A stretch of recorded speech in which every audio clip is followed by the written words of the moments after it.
Hello friends, welcome to Rashtram institute YouTube channel. ಇವತ್ತಿನ ರಾಷ್ಟ್ರಂ ಫೋಕಸ್ನಲ್ಲಿ ಪ್ರಮುಖವಾದಂತಹ current affairs ಟಾಪಿಕ್ಸ್ಗಳನ್ನು discuss ಮಾಡೋಣ. ಅದಕ್ಕಿಂತ ಮುಂಚೆ ನಿನ್ನೆ ನಾವು ಡಿಸ್ಕಸ್ ಮಾಡಿದಂತಹ ಈ ಬಜೆಟ್ ಕುರಿತಾದಂತಹ ಮಾಹಿತಿಗಳಿಗೆ ರೆಲೆವೆಂಟ್ ಆದಂತಹ ಕೆಲವೊಂದಿಷ್ಟು ಕ್ವಶನ್ ಆ್ಯಂಡ್ ಆನ್ಸರ್ಸ್ಗಳನ್ನು ರಿವೈಸ್ ಮಾಡೋದಕ್ಕೆ ಟ್ರೈ ಮಾಡೋಣ, which may be very important from the examination perspective. ಮೊದಲ ಪ್ರಶ್ನೆ ಏನು ಅಂತಂದರೆ, 2024ರ ಬಜೆಟ್ ಭಾಷಣದಲ್ಲಿ ಈ ಕೆಳಗಿನ ಯಾವ ಜನಸಂಖ್ಯಾ ಗುಂಪು ಅಥವಾ ಯಾವ ಒಂದು ಡೆಮೋಗ್ರಫಿಯ ಮೇಲೆ ಸ್ಪೆಸಿಫಿಕ್ ಆಗಿ ಫೋಕಸನ್ನು ಮಾಡಲಾಗಿದೆ ಅಂತ ಪ್ರಶ್ನೆ ಇದೆ. ಆಪ್ಷನ್ ಎ ಮಕ್ಕಳು ಮತ್ತು ಹಿರಿಯರ ಜನಸಂಖ್ಯಾ ಗುಂಪು, ಆಪ್ಷನ್ ಬಿ ಗರೀಬ್ ಅಥವಾ ಬಡವರು, ಮಹಿಳೆಯರು, ಯುವಕರು, ಅನ್ನದಾತ ಅಥವಾ ರೈತರು. ಸೊ ಆಪ್ಷನ್ ಬಿ ಗರೀಬ್, ಮಹಿಳಾಯೆ, ಯುವಕ್, ಅನ್ನದಾತ ಅಂತ ಇದೆ. ಆಪ್ಷನ್ ಸಿ ನಗರ ಮತ್ತು ಗ್ರಾಮೀಣ ಜನಸಂಖ್ಯೆಯ ಮೇಲೆ, ಆಪ್ಷನ್ ಡಿ ಉದ್ಯಮಿಗಳು ಮತ್ತು ಹೂಡಿಕೆದಾರರ ಮೇಲೆ ಅಂತ ಆಪ್ಷನ್ಸ್ಗಳನ್ನು ನೀಡಲಾಗಿದೆ. ಸೊ ಸರಿಯಾದ ಉತ್ತರ ಏನು ಅಂತಂದರೆ ಆಪ್ಷನ್ ಬಿ, ಬಡವರ್ಗ, ಮಹಿಳೆಯರು, ಯುವಕರು ಮತ್ತು ರೈತರ ಮೇಲೆ ಫೋಕಸನ್ನು ಮಾಡುವುದರ ಮೂಲಕ 4 ಕಾಸ್ಟ್, ಮೇಜರ್ ಕಾಸ್ಟ್ ಅಂತ ಇದನ್ನು ವರ್ಗೀಕರಿಸಲಾಗಿದೆ. 2024-25ರ ಬಜೆಟ್ನಲ್ಲಿ ಅನ್ನದಾತ ಅಂತಂದರೆ ರೈತರು, ಗರೀಬ್ ಅಂದರೆ ಬಡವರು, 3ನೇ ಕ್ಯಾಟಗರಿಯಲ್ಲಿ ಮಹಿಳೆಯರು ಮತ್ತು 4ನೇ ಕ್ಯಾಟಗರಿಯಲ್ಲಿ ಯುವಕರು. ಸೊ ಈ ರೀತಿಯಾಗಿ 4 ಮೇಜರ್ ಕಾಸ್ಟ್ಗಳನ್ನಾಗಿ ಡಿವೈಡ್ ಮಾಡುವುದರ ಮೂಲಕ ಈ 2024-25ರ ಬಜೆಟನ್ನು ಫೋಕಸ್ ಮಾಡಲಾಗಿದೆ. ಈ ಕೆಳಗಿನ ವರ್ಗದವರಿಗೆ ಅನುಕೂಲ ಆಗುವಂತೆ ಈ ಬಜೆಟನ್ನು ಮಂಡನೆ ಮಾಡಲಾಗಿದೆ ಅಂತ ನಾವು ಸಿಂಪಲ್ಲಾಗಿ ಅಂಡರ್ಸ್ಟ್ಯಾಂಡ್ ಮಾಡ್ಕೊಂಡ್ವಿ ನಿನ್ನೆ. ಸೊ ಸರಿಯಾದ ಉತ್ತರ ಆಪ್ಷನ್ ಬಿ. ಮುಂದಿನ ಈ ಬಜೆಟ್ ರಿಲೇಟೆಡ್ ಆದಂತಹ ರಿವಿಷನ್ ಪ್ರಶ್ನೆ, 2024-25ರ ಈ ಬಜೆಟ್ನಲ್ಲಿ ಈ ಕೆಳಗಿನ ಯಾವ ಆದ್ಯತೆಯ ಕ್ಷೇತ್ರಗಳ ಮೇಲೆ ಹೆಚ್ಚಿನ ಫೋಕಸನ್ನು ಮಾಡಲಾಗಿದೆ ಅಂತ ಪ್ರಶ್ನೆ ಇದೆ. Which of the below sector is focused in budget 2024-25 ಅಂತ ಪ್ರಶ್ನೆ ಇದ್ದು, ಆಪ್ಷನ್ ಎ ಬಾಹ್ಯಾಕಾಶ ಪರಿಶೋಧನೆ, ಸ್ಪೇಸ್ ರಿಸರ್ಚ್ ಅಂತ, option B manufacturing and services ಅಥವಾ ಉತ್ಪಾದನೆ ಮತ್ತು ಸೇವೆಗಳು, ಆಪ್ಷನ್ ಸಿ ಪ್ರವಾಸೋದ್ಯಮ ಅಭಿವೃದ್ಧಿ, ಆಪ್ಷನ್ ಡಿ ಅಂತಾರಾಷ್ಟ್ರೀಯ ಸಂಬಂಧಗಳು ಅಥವಾ ಇಂಟರ್ನ್ಯಾಷನಲ್ ರಿಲೇಷನ್ಸ್ ಅಂತ ನೀಡಲಾಗಿದೆ. So option B is right answer. Manufacturing and services sector ಅಥವಾ ಉತ್ಪಾದನಾ ಮತ್ತು ಸೇವಾ ಕ್ಷೇತ್ರದ ಮೇಲೆ ಹೆಚ್ಚಿನ ಆದ್ಯತೆಯನ್ನು ನೀಡುವುದರ ಮೂಲಕ 2024-25ರ ಬಜೆಟನ್ನು ಘೋಷಣೆ ಮಾಡಲಾಗಿದೆ ಅಂತ ನಾವು ನಿನ್ನೆ ಡೀಟೇಲ್ ಆಗಿ ಡಿಸ್ಕಸ್ ಮಾಡಿದ್ವಿ. ಮುಖ್ಯವಾಗಿ ಈ ಮ್ಯಾನುಫ್ಯಾಕ್ಚರಿಂಗ್ ಆ್ಯಂಡ್ ಸರ್ವಿಸಸ್ ಸೆಕ್ಟರ್, ಅದರಲ್ಲೂ ಕೂಡ ಈ ಮೈಕ್ರೋ ಸ್ಮಾಲ್ ಮೀಡಿಯಂ ಎಂಟರ್ಪ್ರೈಸಸ್ಗಳ ಮೇಲೆ ಹೆಚ್ಚಿನ ಒತ್ತನ್ನು ನೀಡುವುದರ ಮೂಲಕ ಈ ಸೂಕ್ಷ್ಮ, ಸಣ್ಣ ಮತ್ತು ಮಧ್ಯಮ ಕೈಗಾರಿಕೆಗಳ ಮೇಲೆ ಅವುಗಳ ಉತ್ತೇಜನವನ್ನು ನೀಡುವಂತಹ ಕೆಲವೊಂದಿಷ್ಟು ಕ್ರಮಗಳನ್ನು ಫೋಕಸ್ ಮಾಡಲಾಗಿದೆ ಅಂತ ನಾವು ಅಂಡರ್ಸ್ಟ್ಯಾಂಡ್ ಮಾಡ್ಕೊಂಡ್ವಿ. ವಿಕಸಿತ್ ಭಾರತ್ ಅನ್ನುವ ಈ ಒಂದು ಅಂಬ್ರೆಲಾ ಅಡಿಯಲ್ಲಿ ಮ್ಯಾನುಫ್ಯಾಕ್ಚರಿಂಗ್ ಮತ್ತು ಸರ್ವಿಸಸ್ ಸೆಕ್ಟರ್ ಮೇಲೆ ಹೆಚ್ಚಿನ ಫೋಕಸನ್ನು ನೀಡಲಾಗಿದೆ. ಫಾರ್ ಎಕ್ಸಾಂಪಲ್, ಈ ಮುದ್ರಾ ಅನ್ನುವ ಯೋಜನೆಯ ಅಡಿಯಲ್ಲಿ 10 ಲಕ್ಷದವರೆಗಿನ ಸಾಲವನ್ನು ಈ MSME ಕೈಗಾರಿಕೆಗಳಿಗೆ ನೀಡಲಾಗ್ತಾ ಇದ್ದಂತಹ 10 ಲಕ್ಷದವರೆಗಿನ ಸಾಲವನ್ನು 20 ಲಕ್ಷದ ಮೊತ್ತಕ್ಕೆ ಏರಿಸಲಾಗಿದೆ ಈ ತರುಣ್ ಅನ್ನುವ ಕ್ಯಾಟಗರಿಯಲ್ಲಿ ಅಂತ ನಾವು ಡೀಟೇಲ್ ಆಗಿ ನಿನ್ನೆ ಡಿಸ್ಕಸ್ ಮಾಡಿದ್ವಿ. ಸೊ ಈ ರೀತಿಯಾಗಿ ಮ್ಯಾನುಫ್ಯಾಕ್ಚರಿಂಗ್ ಮತ್ತು ಈ ಸರ್ವಿಸಸ್ ಸೆಕ್ಟರ್ ಅಂದರೆ ಉತ್ಪಾದನಾ ಮತ್ತು ಸೇವಾ ಕ್ಷೇತ್ರದ ಮೇಲೆ ಹೆಚ್ಚಿನ ಒಂದು ಎಂಫಸೈಸನ್ನು ನೀಡಲಾಗಿದೆ 2024-25ರ ಬಜೆಟ್ನಲ್ಲಿ ಅಂತ ನಾವು ಡೀಟೇಲ್ ಆಗಿ ಅಂಡರ್ಸ್ಟ್ಯಾಂಡ್ ಮಾಡ್ಕೊಂಡ್ವಿ. So option B is right answer. ಮುಂದಿನ ಪ್ರಶ್ನೆ, ಈ ಬಜೆಟ್ ಭಾಷಣದಲ್ಲಿ ಕೇಂದ್ರ ವಿತ್ತ ಸಚಿವರಿಂದ ಉಲ್ಲೇಖಿಸಲಾದಂತಹ ಪ್ರಮುಖ ಹಣದುಬ್ಬರ ಅಥವಾ ಕೋರ್ ಇನ್ಫ್ಲೇಷನ್ನ ದರ ಎಷ್ಟು? What is the rate of core inflation which is mentioned in budget ಅಂತ ಇದೆ. Option A 2.5%, option B 3.1%, option C 4.0% ಅಥವಾ ಆಪ್ಷನ್ ಡಿ 5.5% ಅಂತ ನೀಡಲಾಗಿದೆ. ಸೊ ಸರಿಯಾದ ಉತ್ತರ ಏನು ಅಂತಂದರೆ ಆಪ್ಷನ್ ಬಿ 3.1%ನಷ್ಟು ಕೋರ್ ಇನ್ಫ್ಲೇಷನ್ನನ್ನು ಹೊಂದಿದೆ ಅಂತ ಅಧಿಕೃತವಾಗಿ ನಮ್ಮ ವಿತ್ತ ಸಚಿವರು ಅಥವಾ ಹಣಕಾಸು ಮಂತ್ರಿಗಳಿಂದ ಮೆನ್ಷನ್ ಮಾಡಲಾಗಿದೆ ಅಂತ ನಾವು ಅಂಡರ್ಸ್ಟ್ಯಾಂಡ್ ಮಾಡ್ಕೊಂಡ್ವಿ. ಈ ಗ್ರಾಹಕ ಬೆಲೆ ಸೂಚ್ಯಂಕ ಕನ್ಸ್ಯೂಮರ್ ಪ್ರೈಸ್ ಇಂಡೆಕ್ಸ್ನಲ್ಲಿ ಬರುವಂತಹ ಪ್ರಮುಖ ಬಾಸ್ಕೆಟ್ನಲ್ಲಿ ಇರುವಂತಹ ಸಾಮಗ್ರಿಗಳಲ್ಲಿ ಅಥವಾ ಪ್ರಾಡಕ್ಟ್ಸ್ ಅಥವಾ ಉತ್ಪನ್ನಗಳಲ್ಲಿ ಆಹಾರ ಮತ್ತು ಇಂಧನ ಫುಡ್ ಆ್ಯಂಡ್ ಫ್ಯೂಯಲ್ ಇದನ್ನು ಎಕ್ಸ್ಕ್ಲೂಡ್ ಮಾಡಿದರೆ, ಇದನ್ನು ಅಂದರೆ ಆಹಾರ ಮತ್ತು ಇಂಧನವನ್ನು ಹೊರತುಪಡಿಸಿ ಉಳಿದಂತಹ ಈ ಬಾಸ್ಕೆಟ್ನಲ್ಲಿ ಇರುವಂತಹ ಉತ್ಪನ್ನಗಳಲ್ಲಿ ಆಗುವಂತಹ ಬೆಲೆಯ ಏರಿಕೆಯನ್ನು ಕೋರ್ ಇನ್ಫ್ಲೇಷನ್ ಅಂತ ಕರೀತಾರೆ. ಸೊ ಈ ಕೋರ್ ಇನ್ಫ್ಲೇಷನ್ನ ದರ ಎಷ್ಟು ಅಂತಂದರೆ 3.1% ಅಂತ ಅಧಿಕೃತವಾಗಿ ಈ ಬಜೆಟ್ನಲ್ಲಿ ಮೆನ್ಷನ್ ಮಾಡಲಾಗಿದೆ ಅನ್ನೋದು ಸರಿಯಾದಂಥ ಆನ್ಸರ್ ಆಗುತ್ತೆ. ನಿನ್ನೆ ನಾವು ಡಿಟೇಲ್ ಆಗಿ ಡಿಸ್ಕಸ್ ಮಾಡಿದ್ವಿ 3.1% ಕೋರ್ ಇನ್ಫ್ಲೇಷನ್ ಅಂತ. ನಾನ್ ಫುಡ್ ನಾನ್ ಫ್ಯೂಯಲ್ ಅಂದರೆ ಈ ಆಹಾರ ಮತ್ತು ಇಂಧನವನ್ನು ಹೊರತುಪಡಿಸಿ ಉಳಿದಂತಹ ಎಲ್ಲ ಆರ್ಟಿಕಲ್ಸ್ಗಳ ಒಂದು ಬೆಲೆಯಲ್ಲಿ ಆಗುವಂತಹ ಹೆಚ್ಚಳವನ್ನು ಕೋರ್ ಇನ್ಫ್ಲೇಷನ್ ಅಂತ ಕರೀತಾರೆ. ಅದರ ಪ್ರಮಾಣ ಎಷ್ಟಿದೆ ಅಂತಂದರೆ 3.1%ನಷ್ಟು ಅಂತ ನಾವು ಅಂಡರ್ಸ್ಟ್ಯಾಂಡ್ ಮಾಡ್ಕೊಂಡ್ವಿ.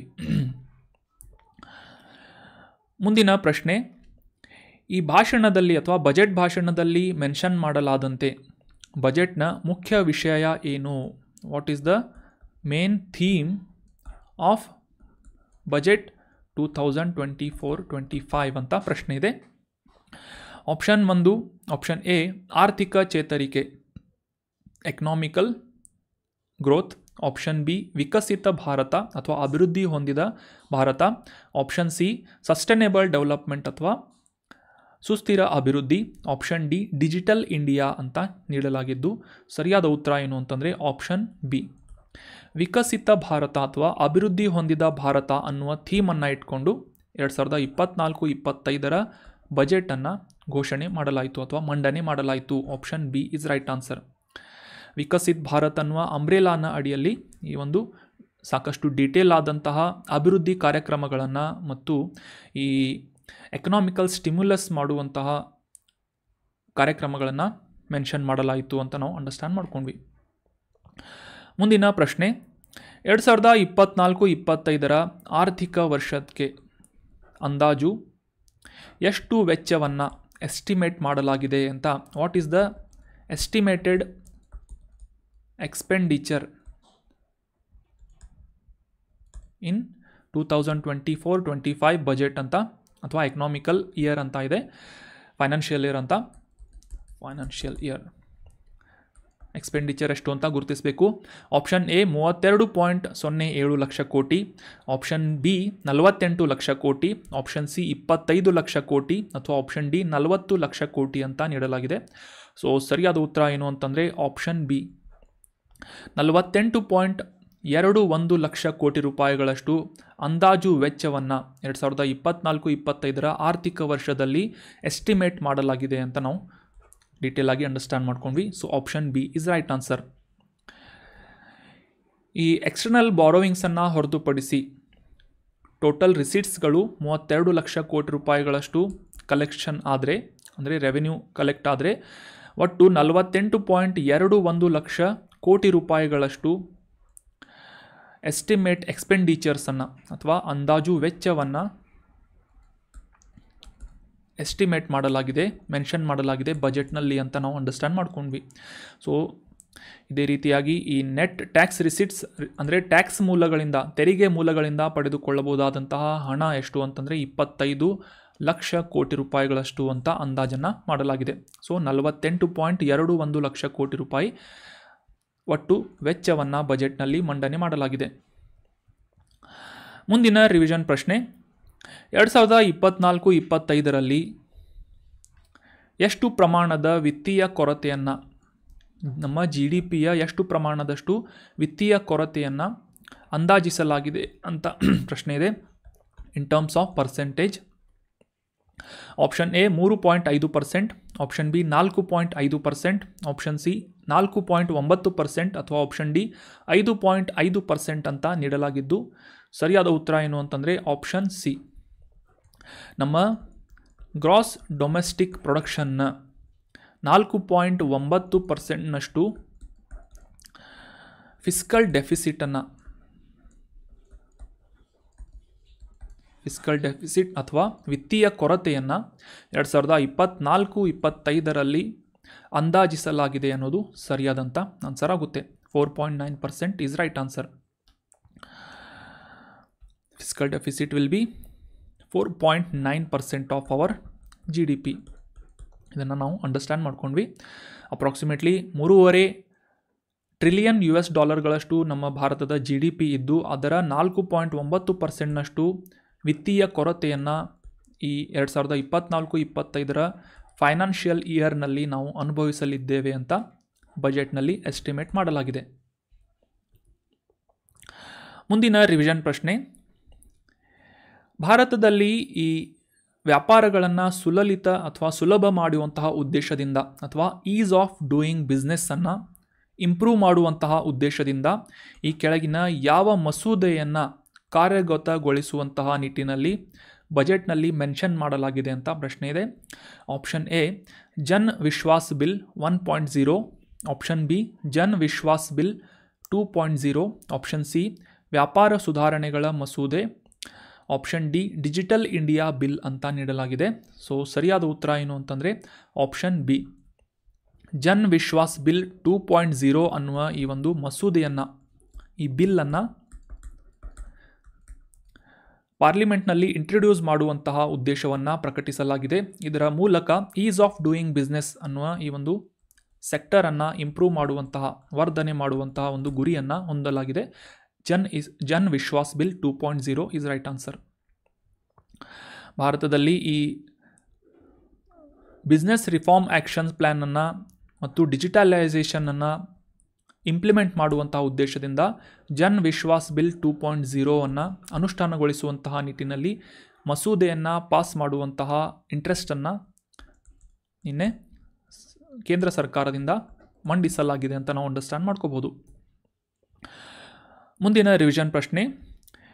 2024-25ರ ವರ್ಷದ ಬಜೆಟ್ನಲ್ಲಿ ಈ ಕೆಳಗಿನ ಯಾವ ವಿಷಯವನ್ನು ಆದ್ಯತೆಯ ಪಟ್ಟಿಯಲ್ಲಿ ಗುರುತಿಸಲಾಗಿಲ್ಲ, ಪ್ರಯಾರಿಟಿ ಸೆಕ್ಟರ್ನಲ್ಲಿ ಗುರುತಿಸಲಾಗಿಲ್ಲ ಅಂತ ಪ್ರಶ್ನೆ ಇದೆ. ಆಪ್ಷನ್ ಎ ನಗರಾಭಿವೃದ್ಧಿ, ಅರ್ಬನ್ ಡೆವಲಪ್ಮೆಂಟ್, ಆಪ್ಷನ್ ಬಿ ಹವಾಮಾನ ಬದಲಾವಣೆಯ ತಗ್ಗಿಸುವಿಕೆ ಅಥವಾ climate change mitigation, option C ಶಕ್ತಿ ಭದ್ರತೆ ಅಥವಾ ಎನರ್ಜಿ ಸೆಕ್ಯೂರಿಟಿ, ಆಪ್ಷನ್ ಡಿ ನಾವೀನ್ಯತೆ ಸಂಶೋಧನೆ ಮತ್ತು ಅಭಿವೃದ್ಧಿ ಅಂತ ನೀಡಲಾಗಿದೆ. ಇನ್ನೋವೇಷನ್ ರಿಸರ್ಚ್ ಆ್ಯಂಡ್ ಡೆವಲಪ್ಮೆಂಟ್ ಅಂತ ಇದೆ. ಸೊ ಸರಿಯಾದ ಉತ್ತರ ಏನು ಅಂತಂದರೆ ಈ ಪಟ್ಟಿಯಲ್ಲಿ ಯಾವುದನ್ನು ಇನ್ಕ್ಲೂಡ್ ಮಾಡಲಾಗಿಲ್ಲ ಅಂತ ಗುರುತಿಸಬೇಕಾಗಿದ್ದರಿಂದ option B is right answer. 2024-25ನೇ ವರ್ಷದಲ್ಲಿ ಯಾವುದೇ ರೀತಿಯಾಗಿ ನಾವು ಗೋತ್ರೂ ಮಾಡಿದರೆ ಈ ಕ್ಲೈಮೇಟ್ ಚೇಂಜ್ ಆ್ಯಕ್ಷನ್ ಆಗಿರ್ಬೋದು ಅಥವಾ ಹವಾಮಾನ ಬದಲಾವಣೆಯನ್ನು ತಗ್ಗಿಸುವಂತಹ ನಿಟ್ಟಿನಲ್ಲಿ ಯಾವುದೇ ಒಂದು ವಿಷಯದ ಬಗ್ಗೆ ಮೆನ್ಷನ್ ಮಾಡಲಾಗಿಲ್ಲ ಅನ್ನೋದು ಸರಿಯಾದಂಥ ಆನ್ಸರ್ ಆಗುತ್ತೆ. ಮುಂದಿನ ರಿವಿಷನ್ ಪ್ರಶ್ನೆ. ಪ್ರಧಾನಮಂತ್ರಿ ಆವಾಸ್ ಯೋಜನೆ ನಗರ 2.0 ಈ ಒಂದು ಯೋಜನೆಯ ಅಡಿಯಲ್ಲಿ ಎಷ್ಟು ಜನ ನಗರದ ಬಡ ಮತ್ತು ಮಧ್ಯಮ ವರ್ಗದ ಕುಟುಂಬಗಳಿಗೆ ವಸತಿ ಅಗತ್ಯತೆಗಳನ್ನು ಪೂರೈಸುವಂತಹ ನಿಟ್ಟಿನಲ್ಲಿ ಮಂಡಿಸಲಾಗಿದೆ ಬಜೆಟನ್ನು ಅಂತ ಪ್ರಶ್ನೆ ಇದೆ. Option A 50 lakh, option B 1 ಕೋಟಿ ಜನರು, ಆಪ್ಷನ್ ಸಿ 2 ಕೋಟಿ ಜನ, ಆಪ್ಷನ್ ಡಿ 3 ಕೋಟಿ ಅಂತ ನೀಡಲಾಗಿದೆ. ಸರಿಯಾದ ಉತ್ತರ ಏನು ಅಂತಂದರೆ ಆಪ್ಷನ್ ಬಿ. ದೇಶದಾದ್ಯಂತ ಸುಮಾರು 1 ಕೋಟಿ ಕುಟುಂಬಗಳಿಗೆ ವಸತಿಯನ್ನು ಪೂರೈಕೆ ಮಾಡುವಂತಹ ನಿಟ್ಟಿನಲ್ಲಿ ಪ್ರಧಾನಮಂತ್ರಿ ಆವಾಸ್ ನಗರ ಯೋಜನೆ 2.0 ಅನ್ನು ಅನುಷ್ಠಾನಗೊಳಿಸುವಂತಹ ನಿಟ್ಟಿನಲ್ಲಿ ಬಜೆಟ್ನಲ್ಲಿ ಪ್ರಕಟಣೆ ಮಾಡಲಾಗಿದೆ. ಆಪ್ಷನ್ ಬಿ 1 ಕೋಟಿ ಅನ್ನೋದು ಸರಿಯಾದಂಥ ಆನ್ಸರ್ ಆಗುತ್ತೆ. ನಿನ್ನೆ ನಾವು ಡೀಟೇಲ್ ಆಗಿ ಡಿಸ್ಕಸ್ ಮಾಡಿದ್ವಿ. ಪ್ರಧಾನಮಂತ್ರಿ ಆವಾಸ್ 2.0 ಅರ್ಬನ್ ಯೋಜನೆಯ ಅಡಿಯಲ್ಲಿ ದೇಶದಾದ್ಯಂತ ಸುಮಾರು 1 ಕೋಟಿ ನಗರದಲ್ಲಿರುವಂತಹ ಬಡ ಮತ್ತು ಮಧ್ಯಮ ವರ್ಗದ ಜನರಿಗೆ ವಸತಿಯನ್ನು ಕಲ್ಪಿಸುವಂತಹ ನಿಟ್ಟಿನಲ್ಲಿ ಇನ್ವೆಸ್ಟ್ಮೆಂಟ್ಸ್ಗಳನ್ನು ಮಾಡಲಾಗಿದೆ. ಸುಮಾರು 10 ಲಕ್ಷ ಕೋಟಿ ರೂಪಾಯಿಗಳಷ್ಟು ಹೂಡಿಕೆಯನ್ನು ಮಾಡಲಾಗುವುದು ಅಂತ ಅನ್ನೋದು ಸರಿಯಾದಂಥ ಆನ್ಸರ್ ಆಗುತ್ತೆ. ಸೊ 1 ಕೋಟಿ ಜನ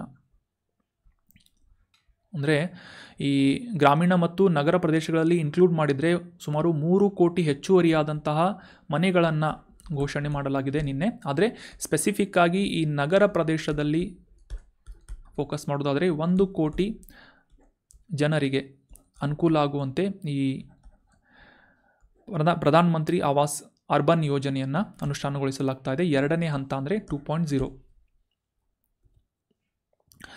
ಮುಂದಿನ ರಿವಿಷನ್ ಪ್ರಶ್ನೆ, ಬೀದಿ ಬದಿ ವ್ಯಾಪಾರಿಗಳ ಅಭಿವೃದ್ಧಿಯನ್ನು ಬೆಂಬಲಿಸುವಂತೆ ಈ ಕೆಳಗಿನ ಯಾವ ಯೋಜನೆ ಸಪೋರ್ಟ್ ಮಾಡುತ್ತೆ ಅಂತ ಪ್ರಶ್ನೆ ಇದೆ.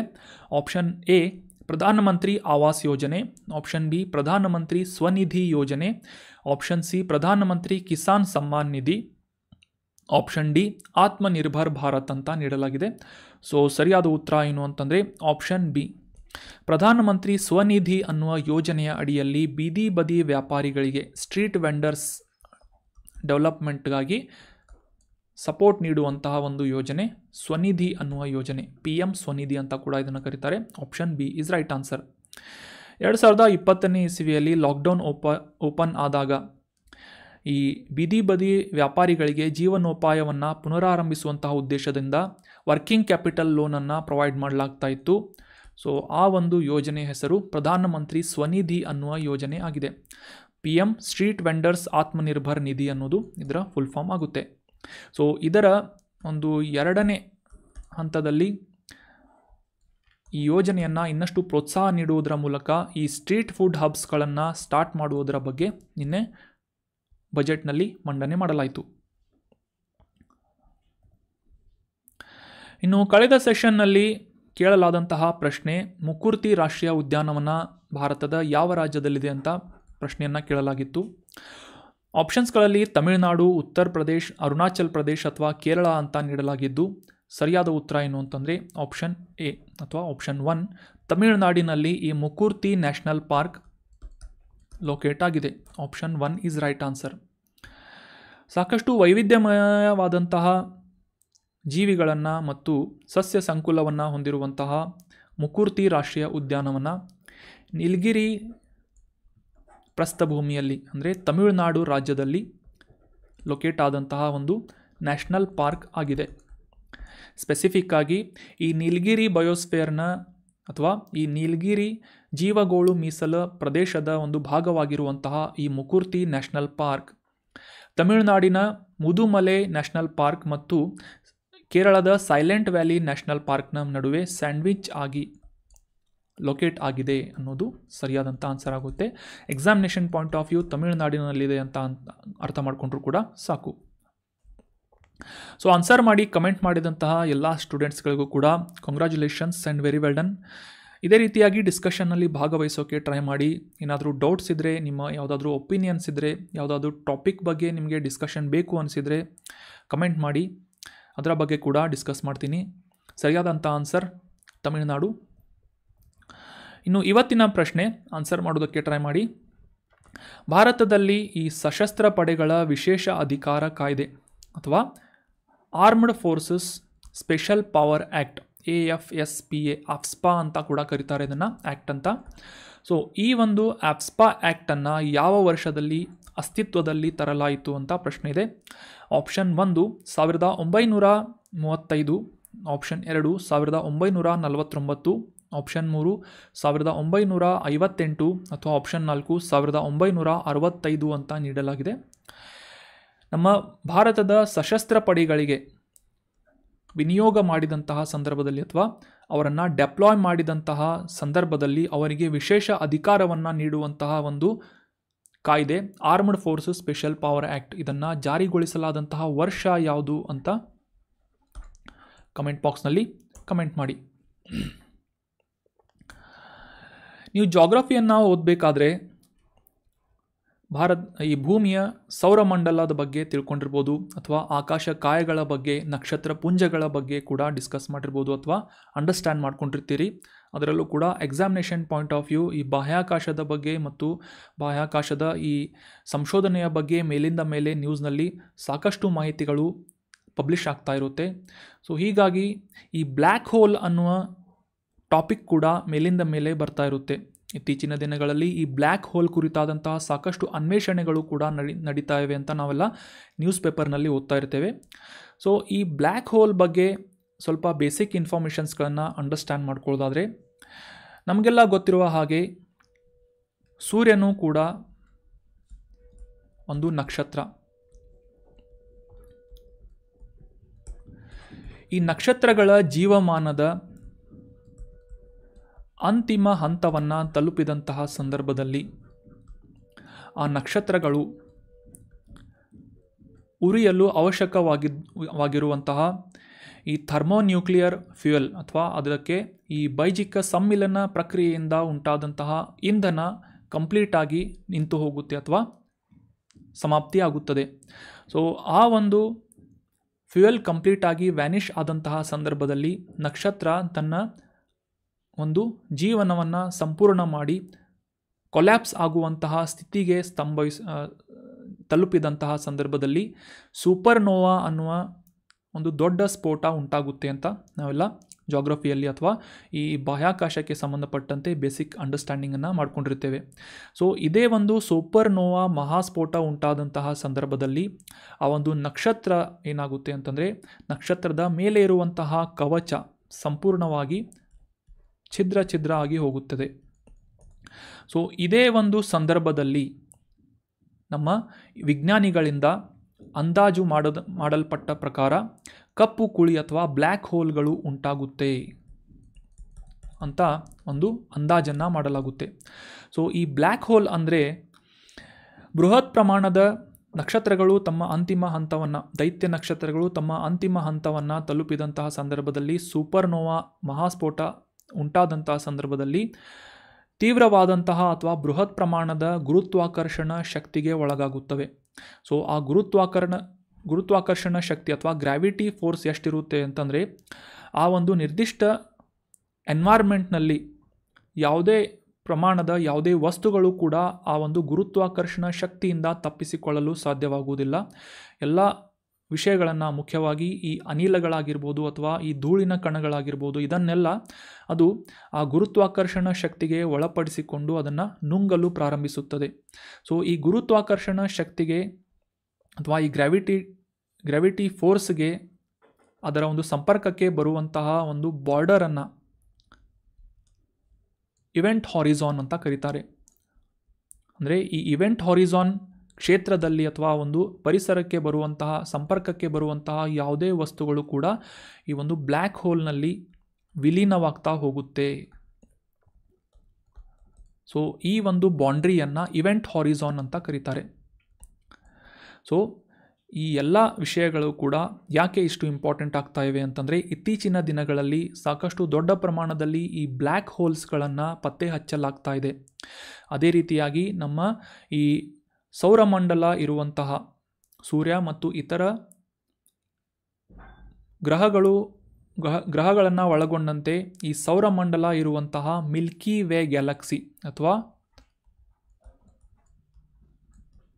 ಕ್ಷೀರಪಥ ಅನ್ನುವ ಈ ಒಂದು ಸುರುಳಿ ಗ್ಯಾಲಕ್ಸಿಯ ಮಧ್ಯಭಾಗದಲ್ಲಿ ಒಂದು ಕಪ್ಪು ಕುಳಿಯನ್ನು, ಬ್ಲ್ಯಾಕ್ ಹೋಲನ್ನು ಇತ್ತೀಚಿನ ದಿನಗಳಲ್ಲಿ ಪತ್ತೆ ಹಚ್ಚಲಾಗಿದೆ ಅಂತ ನ್ಯೂಸ್ನಲ್ಲಿ ಪಬ್ಲಿಷ್ ಆಗಿತ್ತು.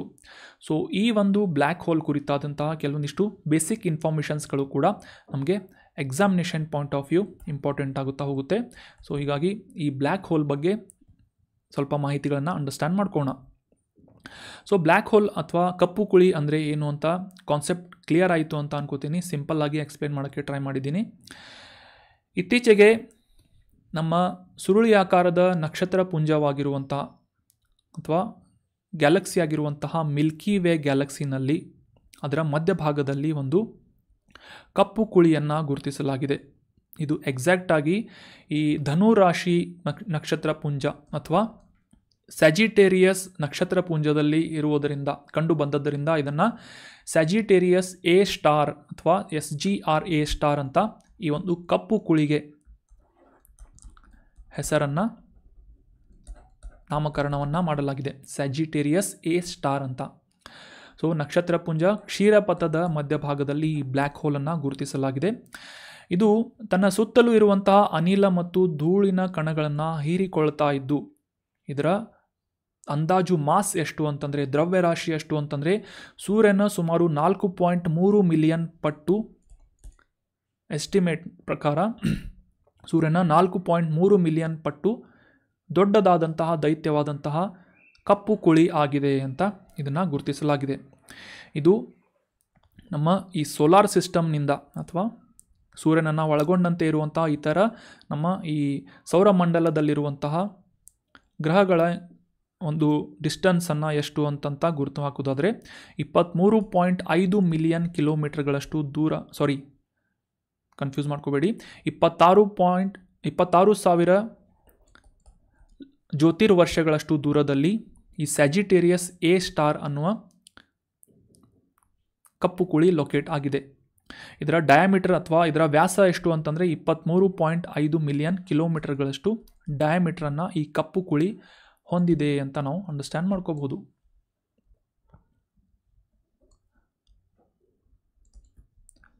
ಸೊ ಈ ಕಪ್ಪು ಕುಳಿಯ ಸುತ್ತಮುತ್ತಲೂ ಇರುವಂತಹ ವ್ಯಾಪಿಸಿರುವಂತಹ ಈ ಒಂದು ಬೌಂಡ್ರಿ ಅನ್ನು ಇವೆಂಟ್ ಹಾರಿಝಾನ್ ಅಂತ ಕರೀತಾರೆ.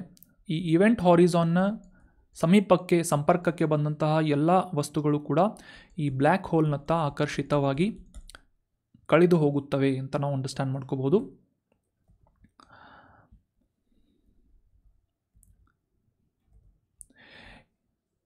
ಈ ಒಂದು ಗುರುತ್ವಾಕರ್ಷಣ ಶಕ್ತಿಯ ಬಲ ಎಷ್ಟಿರುತ್ತೆ ಅಂತಂದರೆ ಇದರ ಮೂಲಕ ಯಾವುದೇ ವಸ್ತು ಅಷ್ಟೇ ಅಲ್ಲದೆ ಬೆಳಕು ಕೂಡ ಪಾಸ್ ಆಗಲು, ಇದರ ಮೂಲಕ ಹಾದು ಹೋಗಲು ಸಾಧ್ಯವಾಗದೇ ಇರುವಂತಹ ಶಕ್ತಿಯನ್ನು ಈ ಗ್ರಾವಿಟೇಷನಲ್ ಪುಲ್ ಹೊಂದಿರುತ್ತದೆ. So it is very difficult to escape this black hole. ಅಂದರೆ ಈ ಬ್ಲ್ಯಾಕ್ ಹೋಲ್ ಎಸ್ಕೇಪ್ ವೆಲಾಸಿಟಿ ಎಷ್ಟಿರುತ್ತೆ ಅಂತಂದರೆ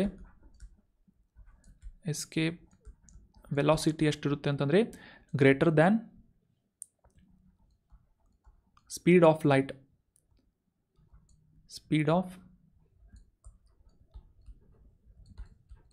ಅಂದರೆ ಬೆಳಕಿಗಿಂತಲೂ ಹೆಚ್ಚಿನ ವೇಗದಲ್ಲಿ ಚಲಿಸಿದಾಗ ಮಾತ್ರ ಈ ಗುರುತ್ವಾಕರ್ಷಣ ಶಕ್ತಿಯಿಂದ ನಾವೆಲ್ಲ ಪಾರಾಗೋದಕ್ಕೆ ಸಾಧ್ಯ ಆಗುತ್ತೆ. 1916ನೇ ಇಸವಿಯಲ್ಲಿ ಆಲ್ಬರ್ಟ್ ಐನ್ಸ್ಟೈನ್ ಅವರಿಂದ ಈ ಬ್ಲ್ಯಾಕ್ ಹೋಲ್ ಬಗ್ಗೆ ಮೊದಲ ಬಾರಿಗೆ ಜನರಲ್ ಥಿಯರಿ ಆಫ್ ರಿಲೇಟಿವಿಟಿ ಅನ್ನುವ ಈ ಒಂದು ಥಿಯರಿಯಲ್ಲಿ ಮೆನ್ಷನ್ ಮಾಡಲಾಗಿತ್ತು. ಸಾಮಾನ್ಯವಾಗಿ ಈ ಕಪ್ಪು ಕುಳಿ ಅಥವಾ ಬ್ಲ್ಯಾಕ್ ಹೋಲ್ಗಳು ಯಾವಾಗ ಉಂಟಾಗುತ್ತೆ ಅಂತಂದರೆ ಸೂರ್ಯನಿಗಿಂತ ಸುಮಾರು 1 ಮಿಲಿಯನ್ ಪಟ್ಟು ಹೆಚ್ಚು ದ್ರವ್ಯರಾಶಿಯನ್ನು ಹೊಂದಿರುವಂತಹ ಈ ಸೂಪರ್ ಮಾಸಿವ್ ನಕ್ಷತ್ರಗಳು ಅಂತಿಮ ಹಂತವನ್ನು ತಲುಪಿದಂತಹ ಸಂದರ್ಭದಲ್ಲಿ ಈ ಬ್ಲ್ಯಾಕ್ ಹೋಲ್ಗಳು ಉಂಟಾಗುತ್ತೆ ಅಂತ ನಾವು ಅಂಡರ್ಸ್ಟ್ಯಾಂಡ್ ಮಾಡ್ಕೋಬೋದು. ಸಾಕಷ್ಟು ಡಿಫಿಕಲ್ಟ್ ಆದಂತಹ ಕಾನ್ಸೆಪ್ಟ್ ಆಗಿತ್ತಿದು. ಅದನ್ನು ಎಷ್ಟು ಸಾಧ್ಯ ಆಗುತ್ತೆ ಅಷ್ಟು ಸಿಂಪಲ್ಲಾಗಿ ಎಕ್ಸ್ಪ್ಲೇನ್ ಮಾಡೋಕ್ಕೆ ಟ್ರೈ ಮಾಡಿದ್ದೀನಿ. ನಿಮಗೆಲ್ಲ ಅರ್ಥ ಆಯಿತು ಅಂತ ಅನ್ಕೋತೀನಿ.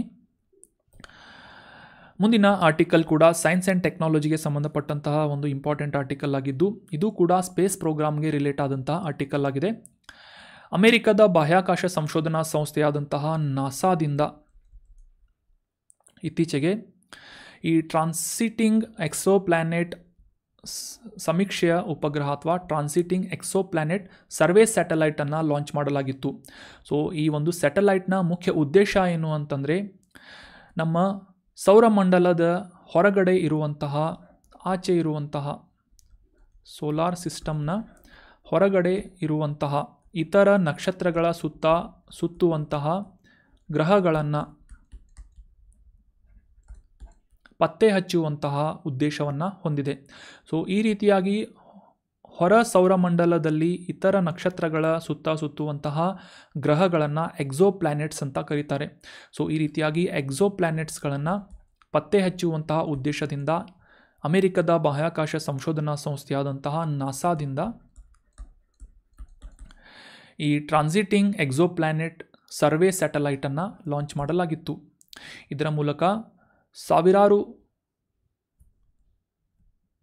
ಎಕ್ಸೋಪ್ಲಾನೆಟ್ಸ್ಗಳನ್ನು ಪತ್ತೆ ಹಚ್ಚಲಾಗಿದೆ. ಸೊ ಅದರಲ್ಲಿ ಇತ್ತೀಚೆಗೆ ಈ 4 ಶತಕೋಟಿ ಜ್ಯೋತಿರ್ವರ್ಷ ದೂರ ಇರುವಂತಹ ಗ್ಯಾಲಕ್ಸಿ OJ-287 ಅನ್ನುವ ಈ ಒಂದು ಗ್ಯಾಲಕ್ಸಿಯಲ್ಲಿ 2 ಕಪ್ಪು ಕುಳಿಗಳು ಇರುವುದನ್ನು ಲೊಕೇಟ್ ಮಾಡಲಾಗಿದೆ ಅಂತ ಈ ಒಂದು TESS ಅನ್ನುವ ಸ್ಯಾಟಲೈಟ್ನ ಮೂಲಕ ಮಾಹಿತಿಯನ್ನು ಶೇರ್ ಮಾಡಲಾಗಿದೆ ಅಂತ ನಾಸಾದಿಂದ ಹೇಳಲಾಗಿತ್ತು. ಸೊ ಆಕಾಶದಲ್ಲಿ ಪ್ರಕಾಶಮಾನವಾಗಿರುವಂತಹ ಈ ಕುಬ್ಜ ನಕ್ಷತ್ರಗಳ ಸುತ್ತುತ್ತಿರುವಂತಹ ಸಾವಿರಾರು ಎಕ್ಸೋಪ್ಲಾನೆಟ್ಸ್ಗಳನ್ನು ಪತ್ತೆ ಹಚ್ಚುವಂತಹ ಉದ್ದೇಶದಿಂದ ಈ TESS ಅಥವಾ ಟ್ರಾನ್ಸಿಟಿಂಗ್ ಎಕ್ಸೋಪ್ಲಾನೆಟ್ ಸರ್ವೆ ಸ್ಯಾಟಲೈಟನ್ನು ಲಾಂಚ್ ಮಾಡಲಾಗಿತ್ತು. ಸೊ ಇದು ನಾಸಾದ ಒಂದು ಪ್ರಮುಖವಾದಂಥ ಪ್ರೋಗ್ರಾಮ್ ಆಗಿದೆ. ಇದರ ಉದ್ದೇಶ ಎಕ್ಸೋಪ್ಲಾನೆಟ್ಸ್ಗಳನ್ನು ಪತ್ತೆ ಹಚ್ಚುವುದು ಆಗಿದೆ. ಇನ್ನು ಮುಂದಿನ ಆರ್ಟಿಕಲ್ ಭಾರತೀಯ ಸಮಾಜದ ಕುರಿತಾದಂತಹ ಆರ್ಟಿಕಲ್ ಆಗಿದ್ದು, ಭಿಲ್ ಬುಡಕಟ್ಟು ಸಮುದಾಯದವರು, ರಾಜಸ್ಥಾನದಲ್ಲಿ ನೆಲೆಯಾಗಿರುವಂತಹ ಈ ಭಿಲ್ ಬುಡಕಟ್ಟು ಸಮುದಾಯದವರು ತಮಗೆ ಪ್ರತ್ಯೇಕವಾದಂತಹ ರಾಜ್ಯ ಬೇಕು, ಭಿಲ್ ರಾಜ್ಯ ಸ್ಥಾಪನೆ ಆಗಬೇಕು ಅಂತ ಒಂದು ಬೇಡಿಕೆಯನ್ನು ಮಾಡುವಂತಹ ಉದ್ದೇಶದಿಂದ ಇತ್ತೀಚೆಗೆ ರ್ಯಾಲಿಯನ್ನು ನಡೆಸಿದ್ರು. ರಾಜಸ್ಥಾನದ ಮನ್ಗಢ್ ಧಾಮ್ನಲ್ಲಿ ಈ ಒಂದು ರ್ಯಾಲಿಯನ್ನು ಆಯೋಜನೆ ಮಾಡಲಾಗಿತ್ತು ಭಿಲ್ ಬುಡಕಟ್ಟು ಸಮುದಾಯದವರಿಂದ ಅಂತ ನ್ಯೂಸ್ನಲ್ಲಿ ಬಂದಿತ್ತು. ಸೊ ಹೀಗಾಗಿ ಈ ಭಿಲ್ ಬುಡಕಟ್ಟು ಸಮುದಾಯದ ಕುರಿತಾದಂಥ ಕೆಲವೊಂದಿಷ್ಟು ಬೇಸಿಕ್ ಇನ್ಫಾರ್ಮೇಷನ್ಸ್ಗಳು, ಅದರಲ್ಲೂ ಕೂಡ ಇವರ location examination point of view ನಮಗೆ ಇಂಪಾರ್ಟೆಂಟ್ ಆಗುತ್ತೆ. ಅದನ್ನು ಅಂಡರ್ಸ್ಟ್ಯಾಂಡ್ ಮಾಡ್ಕೊಳ್ಳೋದಕ್ಕೆ ಟ್ರೈ ಮಾಡೋಣ. ಪಶ್ಚಿಮ ಭಾರತದ ದ್ರಾವಿಡ ಜನಾಂಗೀಯ ಬುಡಕಟ್ಟು ಸಮುದಾಯದಲ್ಲಿ ಆಸ್ಟ್ರಲಾಯ್ಡ್ ಗುಂಪಿಗೆ ಸೇರಿದಂತಹ ಒಂದು ಟ್ರೈಬಲ್ ಗ್ರೂಪ್ ಯಾವುದು ಅಂತಂದರೆ ಭಿಲ್ ಬುಡಕಟ್ಟು ಸಮುದಾಯದವರು. ಈ ದ್ರಾವಿಡ ಭಾಷೆಯಲ್ಲಿ ಭಿಲ್ ಅಂತಂದರೆ ಬಿಲ್ಲು ಅಂತ ನಾವು ಸಿಂಪಲ್ಲಾಗಿ ಅಂಡರ್ಸ್ಟ್ಯಾಂಡ್ ಮಾಡ್ಕೋಬೋದು. ಬಿಲ್ಲು ಅಂತ ನಾವು ಅಂಡರ್ಸ್ಟ್ಯಾಂಡ್ ಮಾಡ್ಕೋಬೋದು. ಇದು ಬಾಣ, ಇದು ಬಿಲ್ಲು. ಸೊ ಇದೇ ಒಂದು ಬಿಲ್ಲನ್ನು ಹೆಸರನ್ನು ಈ ಬುಡಕಟ್ಟು ಸಮುದಾಯದವರು ಹೊಂದಿದ್ದಾರೆ. ದ್ರಾವಿಡ ಭಾಷೆಯಲ್ಲಿ ಬಿಲ್ಲು ಅಂತ ನಾವು ಇದನ್ನ ಅಂಡರ್ಸ್ಟ್ಯಾಂಡ್ ಮಾಡ್ಕೋಬೋದು. ಸೊ ಇವರು ವಾಸಿಸುತ್ತಿರುವಂತಹ ಪ್ರಮುಖ ಪ್ರದೇಶಗಳು ಯಾವುವು ಅಂತ ತಿಳ್ಕೊಳ್ಳೋದಾದರೆ, ಈಗ ತಾನೇ ಡಿಸ್ಕಸ್ ಮಾಡಿದ್ವಿ ರಾಜಸ್ಥಾನದಲ್ಲಿ ರ್ಯಾಲಿಯನ್ನು ನಡೆಸಲಾಗಿದೆ ಅಂತ. ರಾಜಸ್ಥಾನನ ಹೊರತುಪಡಿಸಿ ಭಾರತದ ಮಧ್ಯಪ್ರದೇಶ್, ಮಹಾರಾಷ್ಟ್ರ, ಗುಜರಾತ್ ಮತ್ತು ಈಶಾನ್ಯ ಭಾಗದಲ್ಲಿರುವಂತಹ ತ್ರಿಪುರಾ ರಾಜ್ಯದಲ್ಲೂ ಕೂಡ ಈ ಭಿಲ್ ಬುಡಕಟ್ಟು ಸಮುದಾಯದವರನ್ನು ನಾವು ಲೊಕೇಟ್ ಮಾಡ್ಬೋದು. ಮಧ್ಯ ಮತ್ತು ಪೂರ್ವ ಅಥವಾ ರಜಪೂತ್ ಭಿಲ್ಗಳಾಗಿ ಇವರನ್ನು ವಿಭಾಗೀಕರಿಸಲಾಗಿದೆ. ಇವರು ಸಾಮಾನ್ಯವಾಗಿ ಆರ್ಯನ್ ಭಾಷೆ ಆಗಿರುವಂತಹ ಭಿಲಿ ಅನ್ನುವ ಭಾಷೆಯನ್ನು ಮಾತನಾಡುವಂತಹ ಜನ ಆಗಿದ್ದಾರೆ. ಸೊ ಇವರಿಗೆ ರಾಜಸ್ಥಾನದಲ್ಲಿ ಭಿಲ್ ರಾಜ್ಯವನ್ನು ಸ್ಥಾಪನೆ ಮಾಡಬೇಕು ಅಂತ ಸಾಕಷ್ಟು ದಿನಗಳಿಂದ ಬೇಡಿಕೆಯನ್ನು ಮಾಡ್ತಾ ಇದ್ದಾರೆ ಅಂತ ನಾವು ನ್ಯೂಸನ್ನು ಇದಕ್ಕೆ ಲಿಂಕ್ ಮಾಡಿಕೊಂಡು ಅಂಡರ್ಸ್ಟ್ಯಾಂಡ್ ಮಾಡ್ಕೋಬೋದು. ಮುಂದಿನ ಆರ್ಟಿಕಲ್ ಸೆಕ್ಯುರಿಟಿಗೆ ಸಂಬಂಧಪಟ್ಟಂತಹ ಆರ್ಟಿಕಲ್ ಆಗಿದ್ದು, ನಮ್ಮ ಭಾರತದಲ್ಲಿ ಸಾಕಷ್ಟು ದೊಡ್ಡ ಪ್ರಮಾಣದಲ್ಲಿ ಮಿಸೈಲ್ಸ್ ಅಂದರೆ ಕ್ಷಿಪಣಿಗಳನ್ನು ಅಭಿವೃದ್ಧಿ ಮಾಡುವಂತಹ ಒಂದು ನಿಟ್ಟಿನಲ್ಲಿ ಪ್ರಯತ್ನಗಳನ್ನು ಪಡಲಾಗ್ತಾ ಇದೆ. ಸಾಕಷ್ಟು ಯಶಸ್ವಿಯಾದಂತಹ ಪ್ರೋಗ್ರಾಮ್ಸ್ಗಳನ್ನು ಕೂಡ ಕಂಡಕ್ಟ್ ಮಾಡಲಾಗ್ತಾ ಇದೆ. ಮುಖ್ಯವಾಗಿ ಈ defence research and development organisation ಅನ್ನುವ ಸಂಸ್ಥೆಯ ಮೂಲಕ ದೊಡ್ಡ ಪ್ರಮಾಣದಲ್ಲಿ ಈ ಒಂದು ಕ್ಷಿಪಣಿಗಳನ್ನು ಟೆಸ್ಟ್ ಮಾಡಲಾಗ್ತಾ ಇದೆ, ಪರೀಕ್ಷೆ ಮಾಡಲಾಗ್ತಾ ಇದೆ ಅಂತ ನಾವು ಮೇಲಿಂದ ಮೇಲೆ ಓದ್ತಾ ಇರ್ತೇವೆ.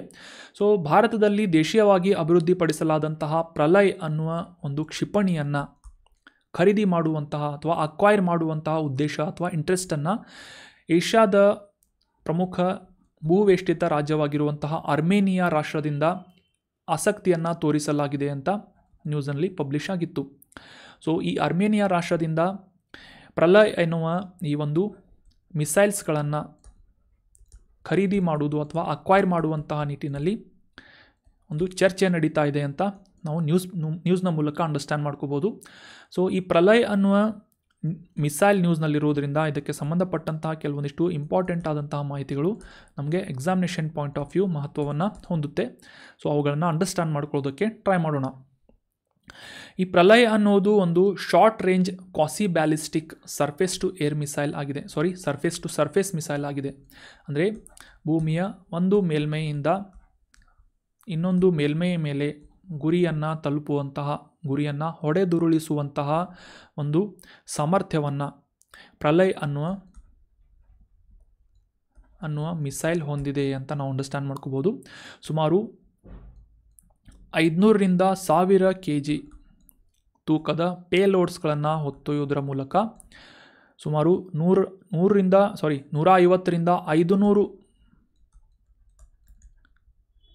ಕಿಲೋಮೀಟರ್ಗಳವರೆಗೆ ದೂರವನ್ನು ಕ್ರಮಿಸುವಂತಹ, ದೂರದ ಗುರಿಗಳನ್ನು ಹೊಡೆದುರುಳಿಸುವಂತಹ ಸಾಮರ್ಥ್ಯವನ್ನು ಪ್ರಲಯ್ ಅನ್ನುವ ಈ ಶಾರ್ಟ್ ರೇಂಜ್ ಮಿಸೈಲ್ ಹೊಂದಿದೆ. ಇದು ಸರ್ಫೇಸ್ ಟು ಸರ್ಫೇಸ್ ಮಿಸೈಲ್ ಆಗಿದೆ ಅಂತ ನಾವು ಅಂಡರ್ಸ್ಟ್ಯಾಂಡ್ ಮಾಡ್ಕೋಬೋದು. ಇದು ಮುಖ್ಯವಾಗಿ ಸಾಲಿಡ್ ಫ್ಯೂಯಲನ್ನು, ಘನ ಇಂಧನವನ್ನು ಬಳಸುವುದಷ್ಟೇ ಅಲ್ಲದೆ ಈ ಪೃಥ್ವಿ ಡಿಫೆನ್ಸ್ ವೆಹಿಕಲ್ನ ಮೂಲಕ ಈ ಪ್ರಲಯ್ ಅನ್ನುವ ಮಿಸೈಲನ್ನು ಲಾಂಚ್ ಮಾಡುವಂತಹ ನಿಟ್ಟಿನಲ್ಲಿ DRDO ಸಂಸ್ಥೆಯ ಮೂಲಕ ಇದನ್ನು ಅಭಿವೃದ್ಧಿಪಡಿಸಲಾಗಿದೆ. ಇದರ ಒಂದು ಇಂಪಾರ್ಟೆನ್ಸ್ ಏನು ಅಂತಂದರೆ, ನಮ್ಮ ಭಾರತ ಮತ್ತು ಚೀನಾದ ನಡುವೆ ಇರುವಂತಹ ಗಡಿಯನ್ನು ಸುಭದ್ರಗೊಳಿಸುವಂತಹ ನಿಟ್ಟಿನಲ್ಲಿ, ಅಥವಾ line of actual control LAC ಆಗಿರ್ಬೋದು, ಮತ್ತು ಭಾರತ ಮತ್ತು ಪಾಕಿಸ್ತಾನದ ಮಧ್ಯೆ ಇರುವಂತಹ ಗಡಿಯಾಗಿರುವಂತಹ LOC ಗಡಿಯನ್ನು ಕಾಯುವುದಾಗಿರ್ಬೋದು. ಸೊ ಈ ರೀತಿಯಾಗಿ ಭಾರತದ 2 ಗಡಿ ರಕ್ಷಣೆಗಳನ್ನು ಮಾಡುವಂತಹ ನಿಟ್ಟಿನಲ್ಲಿ ಪ್ರಮುಖ ಪಾತ್ರವನ್ನು ಈ ಪ್ರಲಯ್ ಅನ್ನುವ ಕ್ಷಿಪಣಿ ಹೊಂದಿದೆ. ಸುಮಾರು 150ರಿಂದ 500 ಕಿಲೋಮೀಟರ್ಗಳ ದೂರದ ಗುರಿಗಳನ್ನು ತಲುಪುವಂತಹ ನಿಟ್ಟಿನಲ್ಲಿ ಸಾಮರ್ಥ್ಯವನ್ನು ಹೊಂದಿದೆ. 500 to 1000 kg ಪೇಲೋಡ್ಸ್ಗಳನ್ನು ಹೊತ್ತೊಯ್ಯಬಲ್ಲ, ಸಿಡಿ ತಲೆಗಳನ್ನು ಹೊತ್ತೊಯ್ಯಬಲ್ಲಂತಹ ಒಂದು ಸಾಮರ್ಥ್ಯವನ್ನು ಪ್ರಲಯ್ ಶಾರ್ಟ್ ರೇಂಜ್ ಬ್ಯಾಲಿಸ್ಟಿಕ್ ಮಿಸೈಲ್ ಹೊಂದಿದೆ ಅಂತ ನಾವು ಅಂಡರ್ಸ್ಟ್ಯಾಂಡ್ ಮಾಡ್ಕೋಬೋದು. ಸೊ ಈ ದೇಶೀಯವಾಗಿ ಅಭಿವೃದ್ಧಿಪಡಿಸಲಾದಂತಹ ಪ್ರಲಯ್ ಮಿಸೈಲನ್ನು ಅರ್ಮೇನಿಯಾ ರಾಷ್ಟ್ರ ಅಕ್ವೈರ್ ಮಾಡಿಕೊಳ್ಳುವಂತಹ ಒಂದು ನಿಟ್ಟಿನಲ್ಲಿ ಚರ್ಚೆಗಳು ನಡೀತಾ ಇವೆ ಅಂತ ನಾವು ಅಂಡರ್ಸ್ಟ್ಯಾಂಡ್ ಮಾಡ್ಕೋಬೋದು. ಇದರಿಂದ ಭಾರತಕ್ಕೂ ಕೂಡ ಒಂದು ಉತ್ತಮವಾದಂತಹ ವ್ಯಾಪಾರ ಸಂಬಂಧವನ್ನು ಸಾಧಿಸುವಂತಹ ನಿಟ್ಟಿನಲ್ಲಿ ಸಹಾಯ ಆಗಲಿದೆ ಅಂತ ನಾವು ಅಂಡರ್ಸ್ಟ್ಯಾಂಡ್ ಮಾಡ್ಕೋಬೋದು.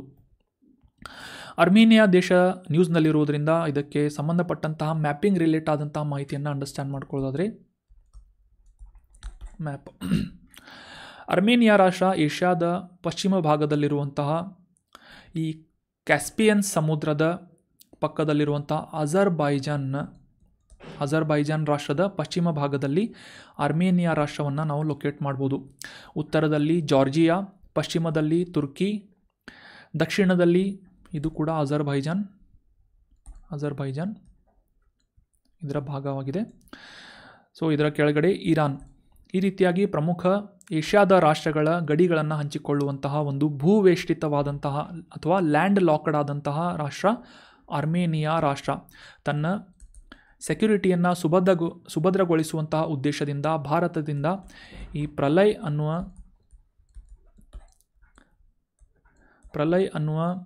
ಶಾರ್ಟ್ ರೇಂಜ್ ಬ್ಯಾಲಿಸ್ಟಿಕ್ ಮಿಸೈಲನ್ನು ಖರೀದಿ ಮಾಡುವಂಥ ಅಥವಾ ಅಕ್ವೈರ್ ಮಾಡಿಕೊಳ್ಳುವಂಥ ಇಂಟ್ರೆಸ್ಟನ್ನು ಅರ್ಮೇನಿಯಾ ರಾಷ್ಟ್ರ ತೋರಿಸ್ತಾ ಇದೆ. ಸೊ ಎರೆವನ್ ಅನ್ನುವುದು ಈ ಅರ್ಮೇನಿಯಾ ರಾಷ್ಟ್ರದ ರಾಜಧಾನಿ ಆಗಿದೆ. ಇದರ ಮ್ಯಾಪನ್ನು ಕೂಡ ನೋಡ್ಬೋದು ನೀವಿಲ್ಲಿ. So that was all about today's discussion friends. ಈಗ ಡಿಸ್ಕಸ್ ಮಾಡಲಾದಂತಹ ಆರ್ಟಿಕಲ್ಸ್ಗಳಿಗೆ ರೆಲೆವೆಂಟ್ ಆದಂತಹ ಕೆಲವೊಂದಿಷ್ಟು ಇಂಪಾರ್ಟೆಂಟ್ ಪ್ರಶ್ನೆಗಳನ್ನು ನೆಕ್ಸ್ಟ್ ಸೆಷನ್ನಲ್ಲಿ ರಿವೈಸ್ ಮಾಡ್ಕೊಳ್ಳೋಣ. ಕಂಟೆಂಟನ್ನು ನಿಮ್ಮ ಎಲ್ಲ ಫ್ರೆಂಡ್ಸ್ಗಳ ಜೊತೆ ಶೇರ್ ಮಾಡಿ.